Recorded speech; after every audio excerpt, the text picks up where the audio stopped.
Oi, gente, conforme eu combinei com vocês, eu tô aqui pra gente tratar sobre a medida provisória 927, tá? Que foi publicada ontem pelo governo Bolsonaro, ok? Gente, essa medida provisória, ela vem para esclarecer algumas informações que já vinham sendo, né, tratados pela mídia.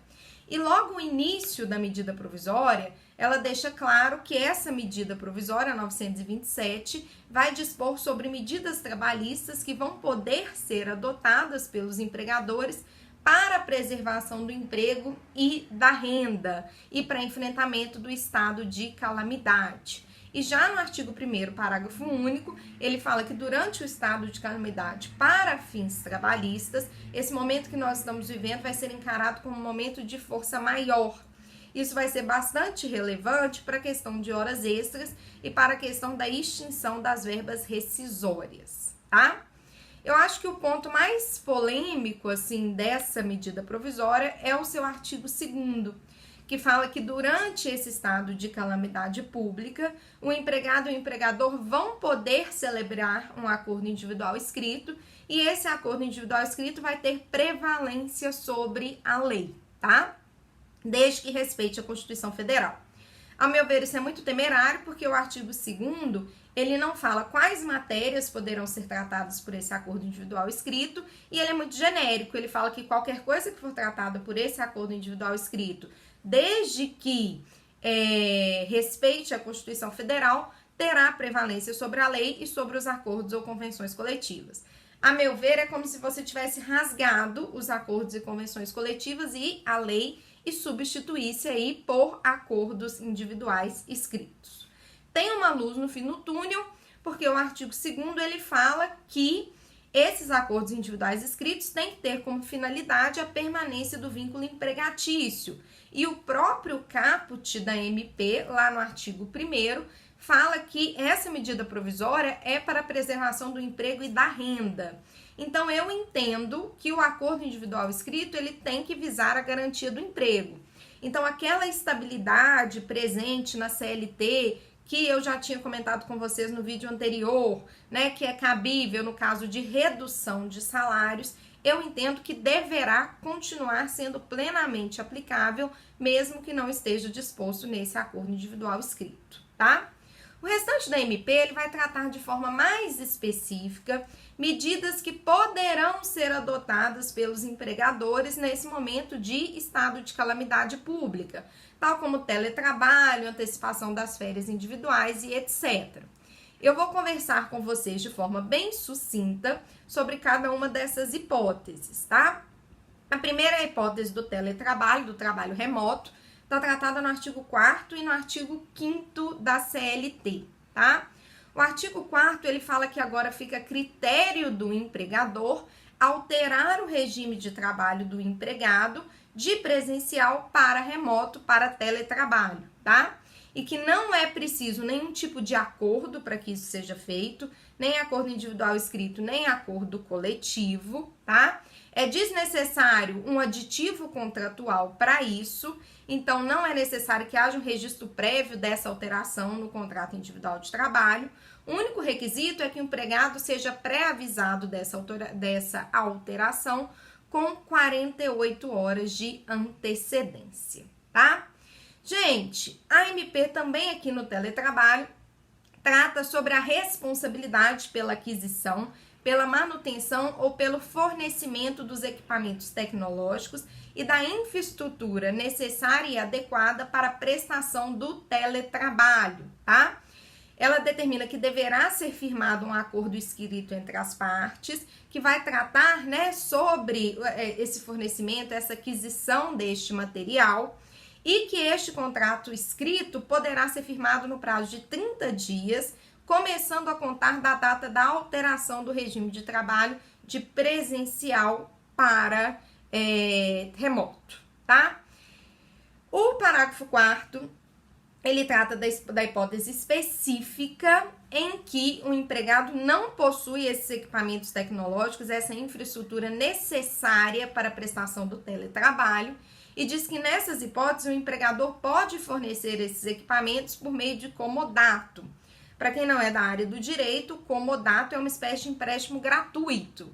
Então, o empregador emprestaria, por exemplo, um notebook para um empregado para exercer essa atividade durante o período remoto, tá?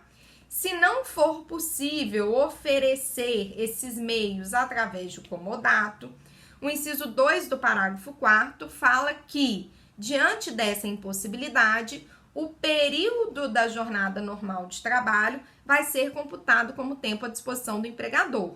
Então, se, por exemplo, o empregado não tem um software instalado no notebook dele e, em virtude disso, ele não consegue exercer determinadas funções e esse software não é fornecido pelo empregador, esse tempo que ele não está trabalhando porque ele está impossibilitado, porque ele não tem os meios necessários, é considerado tempo à disposição, ele receberá por isso dentro da sua jornada normal de trabalho, tá? Duas questões que eu acho interessante a gente comentar. A primeira é o parágrafo 5º. O parágrafo 5º fala que o tempo de uso de aplicativos e programas de comunicação fora da jornada de trabalho normal do empregado não vai constituir tempo à disposição.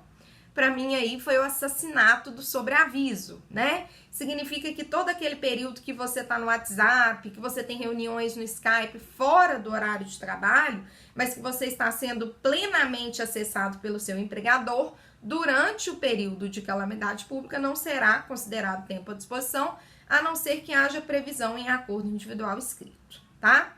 Terminando a nossa análise aqui sobre o teletrabalho, permitiu-se a extensão do regime de teletrabalho para os estagiários e os aprendizes, ok? Outra hipótese, gente, nesse momento que surge aos empregadores é a concessão de férias individuais e coletivas, também tratadas aqui pela MP, tá? Houve uma flexibilização ali na possibilidade de concessão dessas férias.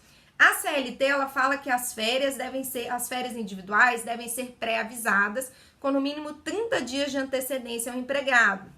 Então, geralmente, para um empregado sair de férias, ele tem que ser pré-avisado pelo empregador com no mínimo 30 dias de antecedência à data que as férias dele vão começar, tá? A medida provisória, ela flexibiliza isso diante do momento que nós estamos vivendo e fala que o empregador pode pode antecipar as férias do empregado e tem que pré-avisá-lo com uma antecedência mínima de 48 horas, tá? Essa antecedência tem que ser por escrito ou por meio eletrônico e vai indicar ali para o empregado o tempo que ele vai permanecer de férias. Esse período de férias, porém, não pode ser inferior a 5 dias corridos, tá? E essas férias podem ser concedidas, essas férias individuais, ainda que o período aquisitivo a que elas se referem não tenha o quê? Sido completado. Então, ainda que a pessoa não faça jus ainda à concessão de férias, o empregador pode concedê-las sim de forma antecipada, tá? Uma novidade da MP foi o parágrafo 2º do artigo 6º, que fala que empregado e empregador podem negociar sobre períodos futuros de férias. Aqui eu entendi que esses períodos futuros de férias são relativos a períodos aquisitivos que nem começaram ainda, tá? Em relação a períodos aquisitivos de férias que nem começaram ainda, o parágrafo 2º fala que empregado e empregador poderão negociar a antecipação desses períodos mediante acordo individual escrito. Lembrando que o período aquisitivo que está em vigor, o empregador não precisa de acordo, ele pode colocar o empregado ali de férias, e o período aquisitivo que ainda nem começou poderá ser antecipado através de um acordo individual escrito entre empregado e empregador.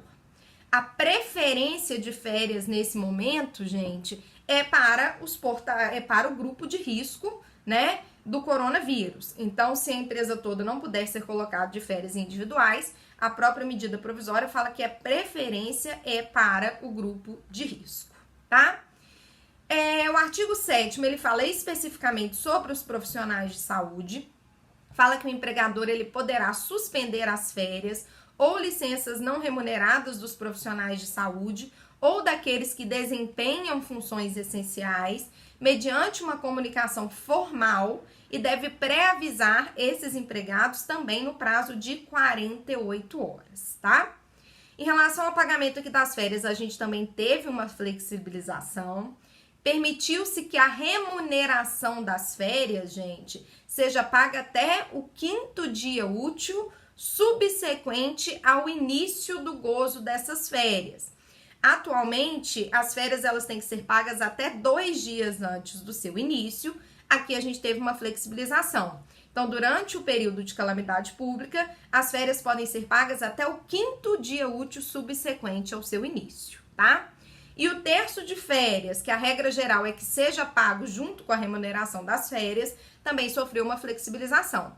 Agora, o terço de férias, ele pode ser pago junto com o 13º, tá? E em relação às férias também, a gente tem o abono pecuniário. O abono pecuniário, que em regra, né, a venda de férias, aquela venda de 1/3 de férias, também é uma prerrogativa do empregado, durante o período de calamidade pública, passa a ser uma prerrogativa do empregador, tá? Pra gente terminar esse IGTV, eu vou dividir em 2 IGTVs, porque há muita coisa pra gente falar. Vamos falar um pouquinho das férias coletivas, tá? Mais uma vez, trata-se de outra hipótese, né, que o empregador tem para poder amenizar esse momento de calamidade pública. E o artigo 11 fala que o empregador poderá, a seu critério, então ele não precisa da concordância dos empregados, mas isso sempre foi assim, tá? Conceder férias coletivas. Mas ele tem que avisar a esses empregados afetados, mais uma vez, com uma antecedência mínima de 48 horas, tá? E não é necessário aqui a comunicação prévia ao órgão do Ministério da Economia, nem tampouco é necessário que seja pré-avisado os sindicatos das categorias, ok? Vou aproveitar que a gente tem mais um tempinho antes de passar para o próximo IGTV. Vou falar com vocês do aproveitamento e antecipação de feriados. A MP também trata sobre essa possibilidade de, durante o estado de calamidade pública, os empregadores anteciparem o gozo de feriados não religiosos, tá? Sejam esses feriados federais, estaduais, distritais e municipais. Mas, mais uma vez, eles têm que notificar, pré-avisar os empregados por escrito, com antecedência mínima de 48 horas, e indicar expressamente quais serão esses feriados aí compensados, tá? Para os feriados religiosos, porém, é necessário uma concordância do empregado em acordo individual escrito. Como que funciona aqui, gente? Esse tempo que o empregado está parado, eu compenso feriados para frente. E aí, feriados para frente, ele teria que trabalhar normalmente, tá? No próximo IGTV, vou conversar com vocês sobre as outras questões trazidas por essa medida provisória, tá bom? Até daqui a pouquinho, gente.